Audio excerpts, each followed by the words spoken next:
Have you ever loved someone deeply, but still felt emotionally drained? Have you ever stayed in a relationship hoping it would heal, while you were silently breaking inside?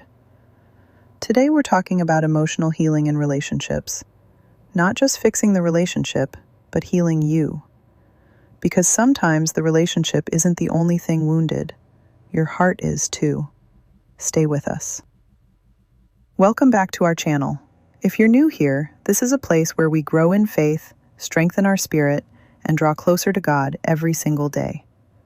So let's break it down. What is emotional wounding in a relationship? Emotional wounds don't always come from shouting or cheating.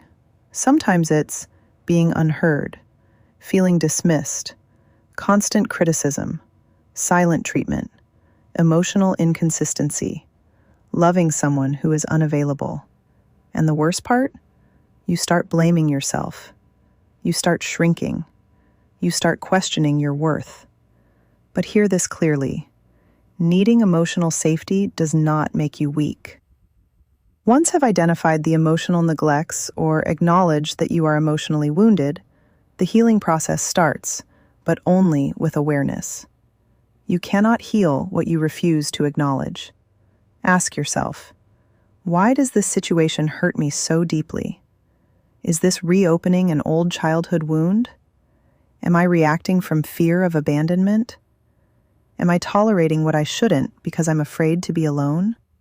Healing requires honesty, not accusation, not revenge, not emotional shutdown. Honesty. You need to stop bleeding on the person who didn't cut you. Sometimes we enter new relationships still carrying scars from old ones, and unintentionally, we become overly defensive. We expect betrayal. We sabotage good things. We test people instead of trusting them. Healing means taking responsibility for your triggers. It means saying, I was hurt before, but I refuse to let that define how I love now. How do we then heal emotionally in a relationship? Here are the most powerful ways.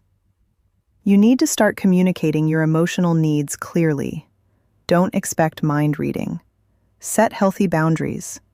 Love without boundaries leads to resentment. Take space when needed. Distance for reflection is not abandonment. Seek therapy or counseling if necessary. Healing is not weakness, it's maturity. Forgive, but don't force reconciliation. Forgiveness frees you. Reconciliation requires change. And lastly, when love isn't enough, know that. Love alone does not sustain a relationship. You also need emotional safety, respect, accountability, growth, consistency.